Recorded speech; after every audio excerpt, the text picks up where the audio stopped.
Hello and welcome back. This is the Week 8 lecture. So today we'll be talking about Chapter 7, Mythological and Archetypal Approaches. So in some ways, this is similar to what we talked about last week with the psychological approach. There are similarities between these two schools or these two approaches, as we'll see. Some of the work that we were doing through psychoanalysis last week, trying to explore the unconscious of individual readers or individual characters, maybe even authors, that kind of work is similar to what a mythological critic might be doing, not with an individual person, but rather with an entire culture or an entire society. So this is an approach, the mythological approach is very much still with us. And like the psychological approach, part of what makes it valuable is it helps us to locate things that are very common to us, might seem familiar, and we might almost take them for granted. We might not always be 100% aware of some of these myths, some of these archetypes that are very important in our culture. And they show up a lot in various works of literature, various texts, from various time periods, and we might not always know the origin. We might not always be able to identify certain myths or archetypes by name, but we see them, we recognize them, and we often understand kind of implicitly what they mean, or why they're significant. So let's just start with some basic definitions. The book does not really give you a great definition for what a myth is, but I think most of us already kind of know. We're familiar with the term. We know what mythology is. We typically think about mythology in terms of ancient Greece, ancient Rome. We might think about ancient Norse mythology. That means like Scandinavia, the Vikings, Thor, all of those guys. So we're familiar with mythology. We're familiar with the idea of myths, but let's just work with a common definition here that I'm actually pulling from another book because our book doesn't really offer this, but a definition that I would like you to have for myth is simply this: an anonymous story that presents supernatural episodes as a means of interpreting natural events. So as we probably know, ancient peoples often used mythology as a way to explain the world around them. They obviously did not have our modern day science or technology. They did not have the means to understand a lot of natural phenomena. They didn't necessarily understand the cycle of the seasons or, the reasons crops grew or died. So they invented a sort of complex belief system that included mythology and kind of included what we might think of as early religion as a way to explain a lot of these things that we now oftentimes use, perhaps science to explain. So, as the book points out, we need to sort of think about mythology, or we need to think about the word myth a little bit differently than how the word is often used today. So the book claims that the word myth is often misused or abused because it's often considered to be synonymous with lie or illusion, is often held in contrast to the truth or reality. And I think they're right to point out that that's not the most accurate way to understand myths. I mean, yeah, it's true that they're not strictly based on factual reality, but they're not merely children's stories. We often hear myths kind of lumped in with legends and maybe fables and fairy tales. And there's this idea that they're all untrue.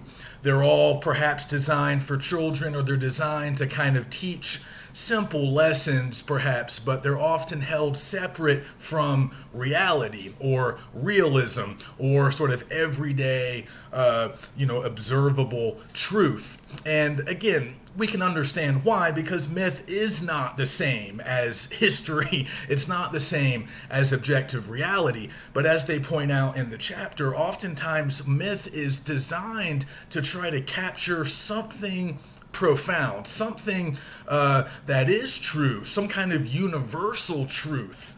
So even though it might not be based on factual reality, it's not based on history, it's not strictly based on history, it might be influenced by historical events, but even though myths don't come strictly from the realm of the factual, they're often trying to get at some larger truth. So as the book puts it at one point, we can think of a lot of myths as, I think this is a quote actually from some other thinker. He says, a myth is a complex of stories, some true, some fantasy.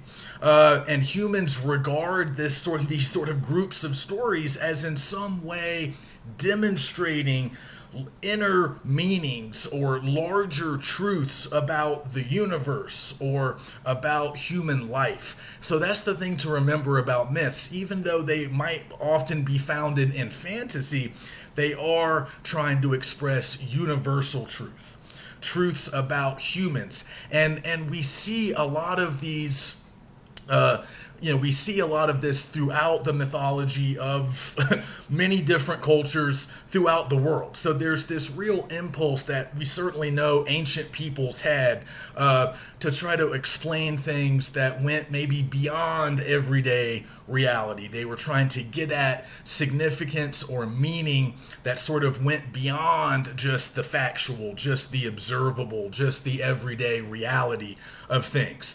But again, mythology is not the same as just fiction. There often is some maybe kernel of truth or some historical parallel to a lot of mythology. But as they point out in the book, mythology is different from legend because it's really based more on maybe the supernatural, not so much on historical accuracy. But again, it's kind of a mishmash of a lot of different things. And every literary tradition has its own mythologies to draw on. So in the English language literary tradition, we largely are familiar with ancient Greek mythology, as I said, ancient Greek, ancient Roman, and ancient Norse mythology. Now, there are others. Of course, other cultures, other parts of the world have their own mythologies, but those are the ones that we are most familiar with in the Western world, meaning like Western Europe and the Western Hemisphere. That, of course, includes us.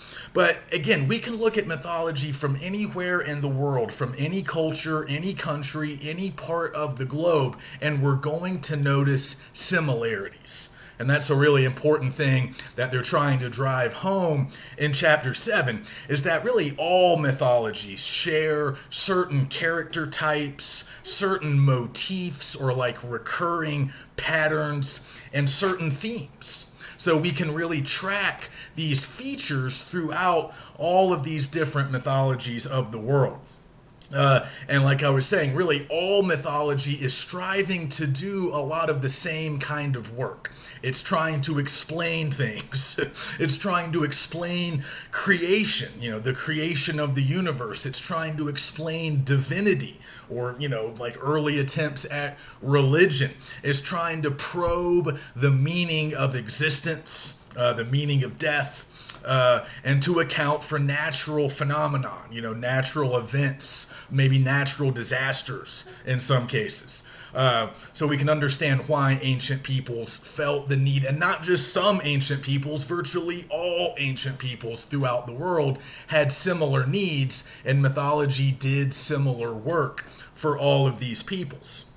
So like I said, in some ways we can compare what we're doing now with the mythological approach to what we were doing with the psychological approach last week. And I would sort of think of a culture's mythology as working a little bit like the unconscious of an individual person. So if you remember last week, we talked about the unconscious, all the things beneath the surface that an individual person might not be fully aware aware of on a day-to-day basis, but these are sort of submerged desires and feelings and impulses that impact a lot of what we do, a lot of how we feel, a lot of what we think over the course of our lives, and we might only be, semi-aware of them. They might come up in our dreams, but we often suppress them. We suppress certain aspects of the unconscious, and what Freud and a lot of those other psychoanalysts were trying to do was to kind of plumb and explore the unconscious of their patients to try to get a better understanding of that person, that personality.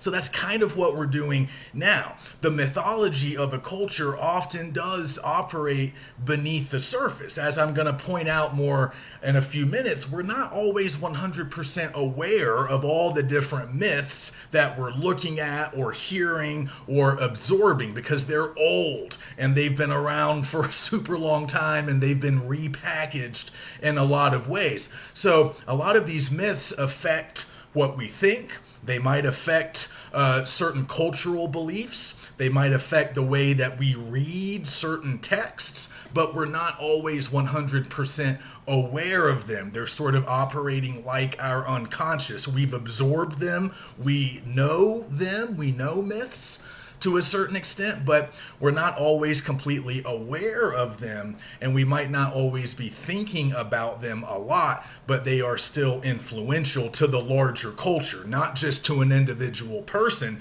but to an entire culture, an entire people. So like they say in the chapter, the mythological approach covers a broader scope. Because while, the psychological approach is more focused on an individual, now we're looking at entire cultures. So beginning on page 227, they give you sort of a list of archetypes.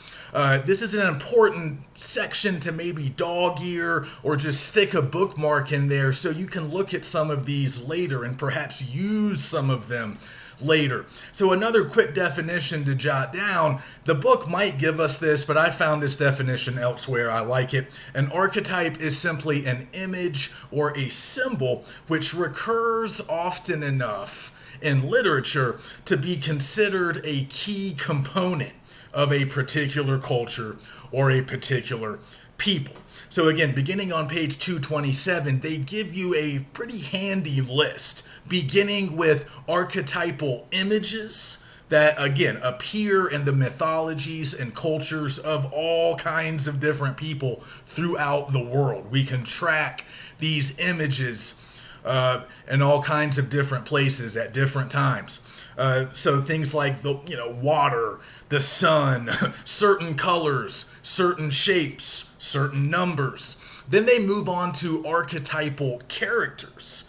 And again, these reappear throughout different mythologies of different peoples in different parts of the world. So we see, the great mother, we see the trickster, we see the wise old man. These character types keep appearing in all of these different cultural traditions, all of these different mythologies.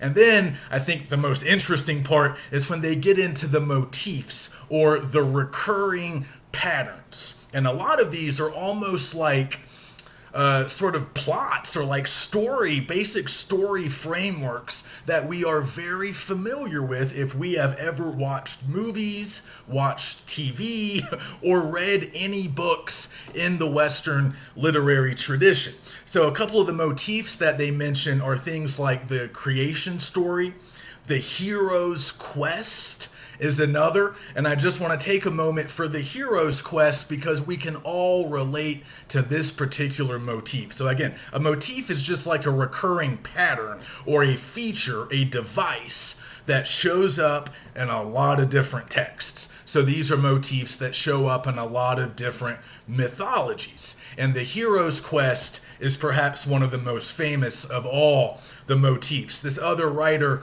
named Joseph Campbell, who did a lot of important work with mythology. He wrote a famous book called The Hero with a Thousand Faces. He talked a lot about the hero's quest. He called it the monomyth. He sort of thought it was the most important of all the myths, of all the mythological motifs, because he found it in all of these different cultures. He claimed it was really the basis for a lot of the ancient epics, going all the way back to Gilgamesh and like ancient Sumeria, the Sumerians, the Greeks. All these ancient cultures had their own version of the hero's quest. And we still see it today. So just think about Star Wars. Think about Lord of the Rings. Think about virtually any superhero movie, but I'm thinking of like maybe Spider-Man in particular. Think of Harry Potter. Think of The Lion King. These are just really popular movies or franchises that utilize the hero's quest. It's a very basic story that we all recognize.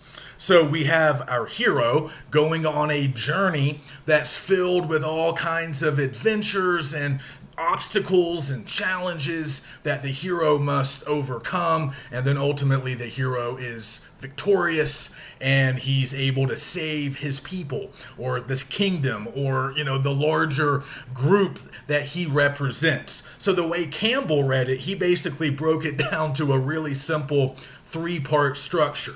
The hero goes on an adventure, part 1. The hero prevails in some kind of a crisis. That's part 2. The hero prevails over, whatever opposition he is meeting, the monster, whatever supernatural force, because we often do see supernatural elements in a lot of mythology.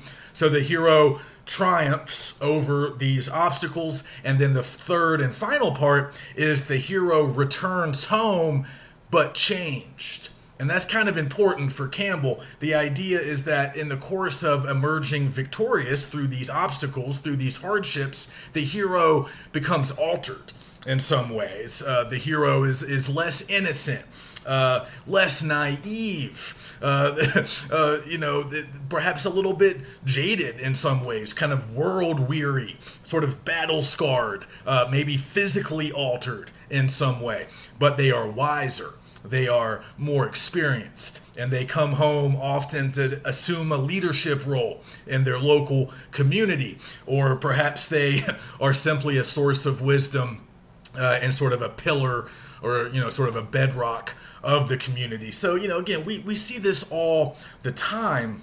It remains a very popular storyline today in contemporary art. It's never gone anywhere. Another similar motif is the hero's initiation, which is sometimes rolled into a larger hero's quest. So sometimes the initiation is just like a chapter or a part of the larger hero's quest narrative. So with the initiation, we see the hero again sort of going through ordeals or difficulties, and it's sort of a process of growing up.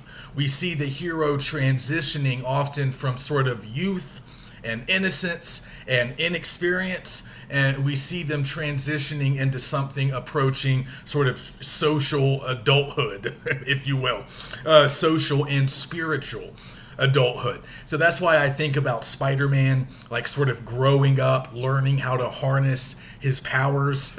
Again, a lot of times the initiation aspect will be sort of, and at least in movies, it will often appear in the form of like a training montage, as we see the youthful hero, getting better at the particular skill set that he, and again, often the hero is a male character, although that's changing now. But if we're thinking about these classic archetypes throughout history, they've often been male. That might be changing now. But we see the hero, sort of training, practicing, learning. There's often some kind of a coach or a mentor figure there to kind of encourage or perhaps chastise the young hero as they grow and mature. So if you think about, Luke, and Yoda, or a lot of these other sequences where we sort of see the hero getting stronger, maturing, overcoming obstacles on the course of this sort of larger,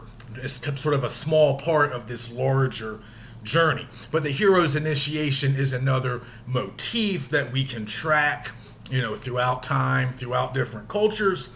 And then also the sacrificial scapegoat. I think we all know what a scapegoat is. This is when a hero must die for the greater good. The hero must sacrifice his life in order to bring some kind of benefit to the larger community, the larger culture, or nation. So these are just some of the motifs that we can find in basically all of the world's mythologies. And again, they're not going away. They're still big parts of contemporary movies, books, and TV shows. But even if you go back to the hero's quest and the hero's initiation, those are really just versions of an even older mythological archetype of the sort of basic process of death and rebirth, which is an even older archetype, and it's kind of, again, based on this ancient sort of belief in the afterlife and their attempts to understand the life cycle as it relates to both humans and perhaps their crops and their, livestock or whatever. But this belief in an afterlife, kind of was, again, tied to some of these really early stories, these early sort of plot frameworks. So even if you think about the hero's quest or the initiation, in some ways that's the story, maybe the figurative story of a hero's death and rebirth. So over the course of the initiation, or in that big crisis that the hero has to overcome, yes, the hero triumphs, but maybe it's so difficult, it's so trying that there's almost a figurative death. The old hero, the innocent kid, the naive, youthful optimist that began the story, that version of the hero dies over the course of battling the monster or overcoming whatever. That early naive version of the hero dies, and it is replaced by a more world-weary, a more experienced, a more wise and knowledgeable hero who comes back as a fully formed adult, an authority, maybe a spiritual guide, some kind of authority figure who will lead his culture, his people, into peace and happiness. So it's like a figurative death, and then a new version of that hero is born, and that's who we see at the end of the quest. So again, we see this stuff all the time. We're not always completely aware of it, but it's very important in our culture today. It's not going anywhere. So if you want an example of kind of how we can do this in practice, they take you, as always, towards the end of the chapter, they take you through that same handful of texts that we've been looking at in all of the chapters. And it's really kind of useful here. I don't usually go through those parts of the chapters, but I just want to talk about Hamlet, their treatment of the famous play, and how they're able to locate certain archetypes, certain motifs at work in Hamlet that were also at work in the plays of ancient Greece. So again, they're making this basic point that these myths, these archetypes, these recurring these patterns, these recurring characters or plot lines or images, we can track them from ancient Greece all the way up to Elizabethan England when Shakespeare is writing, and then all the way up to present day. So they're locating a lot of that stuff in Hamlet, beginning with fertility myths. So they're making the point that there's all these images, all this symbolism involving fertility and like health versus disease, all these images of decay and sickness and corruption, all used to symbolize the evil that's plaguing Denmark as a result of this murder, the murder of Hamlet's father. But again, as readers, we're going to notice that stuff, but we might not know, as modern readers, we might not know that a lot of those fertility symbols, a lot of those particular archetypes, some of those images, like what they were showing us back on 227, some of those archetypal images or symbols go all the way back to ancient Greece and some of their early sort of fertility rituals. So Shakespeare's picking up on that stuff, and even to this day, some of our associations with certain images of plant life or the color green, or certain ideas that we have about fertility, the distinction between health and disease, and how those are sometimes symbolized. A lot of that stuff hasn't changed all that much since ancient Greece. We're still using a lot of those same images, a lot of those same symbols, a lot of those same archetypes. So in this case, in the play, the most foul and unnatural murder of Hamlet's father, the king, is sort of connected to this idea that the natural life cycle has been disrupted. The natural succession of kings, the natural order of things, and that's kind of connected to the natural world because that's how the ancients would have seen it. So that idea of sort of connecting the health of a republic or a kingdom, a larger culture or nation, connecting the health of that place to this natural world and images and symbols associated with the natural world, that's a very old move. Shakespeare's certainly not the first to do it. He's borrowing these archetypes. These archetypes have been passed down to him because the Elizabethans, of course, read ancient Greek literature. So they were familiar with these myths, they were familiar with these archetypes, and we still are today. Also, we see the royal scapegoat archetype, or that sort of character type, showing up in Hamlet, and the scapegoat is Hamlet himself. He ultimately has to sacrifice himself in order to put things right again. Now, he's reluctant, as they point out in the book. He's a reluctant but ultimately dutiful scapegoat. He doesn't want to do what he knows is necessary, but eventually he does. That's why he consents to that fencing match with Laertes, even though he thinks that it's been fixed and he thinks something's wrong, but he goes through with it anyway because he understands that he must be the scapegoat. We also see the hero's initiation. Hamlet starts out as kind of a carefree youth. He's a college student. He's immature. He doesn't really want the responsibility that's being placed on him.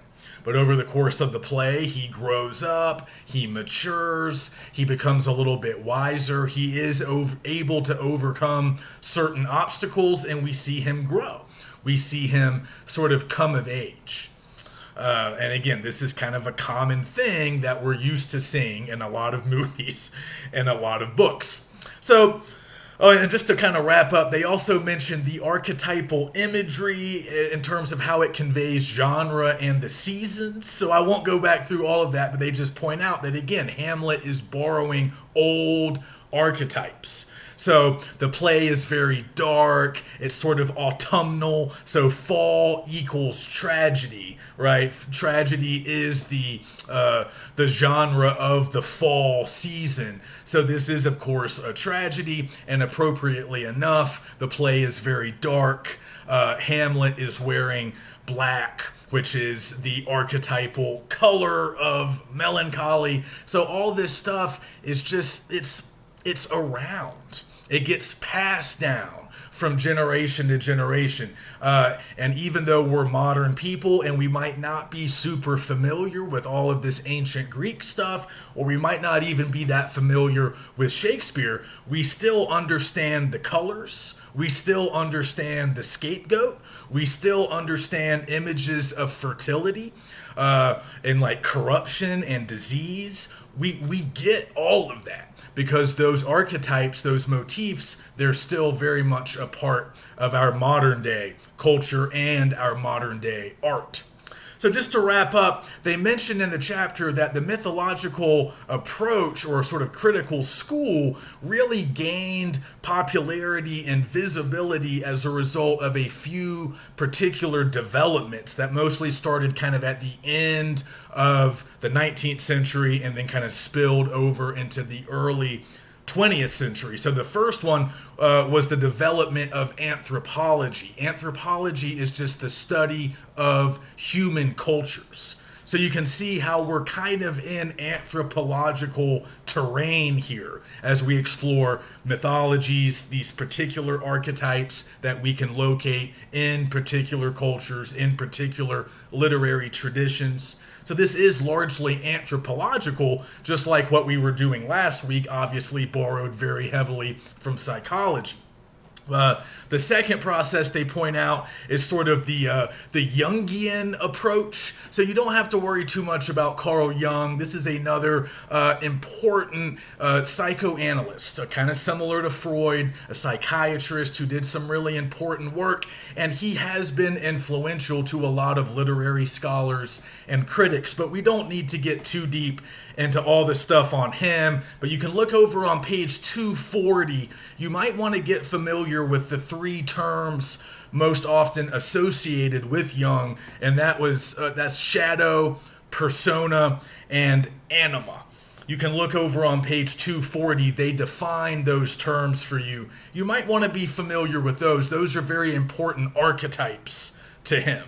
And again, we can see them show up in a lot of different texts. And then the third development they mention is kind of unique to American literature and American literary criticism, and that is what they kind of refer to as the mythology of the American dream.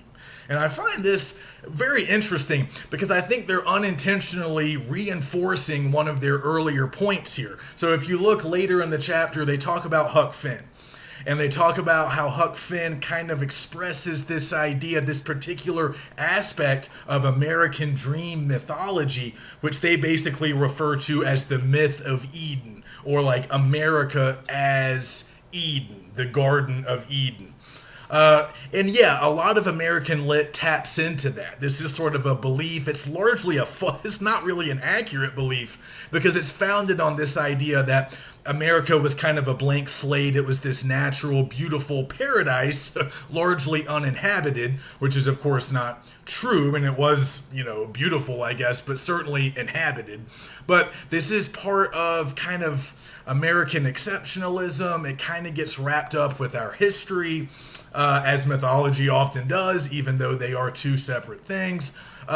So I think we're all kind of familiar with this. The Pilgrims talked about this, the idea of coming to this new land and basically making it our own. And because it was not developed in the way that maybe Europe was, it was sort of viewed as this paradise, this natural paradise, because there weren't the kinds of cities and factories that one would have found in other parts of the world. So this has been a sort of an archetype of American culture. This is a particular image or symbol that's been very important in American culture really ever since like the 1600s. So most of us are familiar with it, but I would argue that this is actually just an updated version of a really older myth. So if you go back to 230, the very top of page 230, when they're giving you the list of some of the archetypal images, they talk about the garden as representing paradise. This is the very top of 230. It represents paradise, innocence, unspoiled beauty, fertility, often thought of as feminine. So again, that's essentially what we're talking about when we're talking about this sort of Eden fantasy. We're just updating that old archetype to America. And that's often what happens. America, obviously being a young country, in the grand scheme of things, we are inheriting a lot of our myths, a lot of our archetypes from older cultures, much like Shakespeare and the Elizabethans inherited a lot of Greek mythology. They learned about it in school. It showed up in their writing. It showed up in various aspects of their culture. So that continues today. So that garden myth, that archetype, it's been around long before America was ever a nation. We just sort of took it and updated it to suit our purposes, to suit our particular society, our history, and our corner of the world. So again, that's kind of how mythology works. It's always there. Sometimes it's under the surface. Sometimes we don't really notice it. Sometimes we might recognize the hero's quest or a scapegoat or one of these other archetypes, some symbol. We know what it means. We know the significance, but we might not immediately know that it got handed down to us from ancient Greece or ancient Rome. We might not know the full history, but it's there, it's common, and we sort of know what to do with it instinctively, even if we can't always express it, even if it's not always at the forefront of our mind. So again, a little bit like the unconscious last week, but these myths, they play a big role in our culture. So any text that you look at, whether they be novels, short stories, plays, movies, TV shows, you should be able to find a lot of these archetypes, a lot of these motifs that we're looking at in chapter 7. And of course, later this week, we'll get a chance to do a little bit of that in our next discussion post. So as you guys know, just before we go, next week is spring break. So we're taking the week off, no new material during the break. But when we come back from the break for week 9, we're going to be doing things a little bit differently. We're not jumping right back into a textbook chapter in week 9. Instead, we're going to spend the entire week working on our first major essay. So your only homework for spring break is to select a literary text, whether it be a short story, a novel, a work of poetry, or a play. Let's stick to literature this time. Pick a literary text that you might like to write about for Essay 1. And we're going to spend all of week 9 getting ready. I'll tell you exactly what I want, and that's what my week 9 lecture will be about. So I'll see you then. Enjoy the break.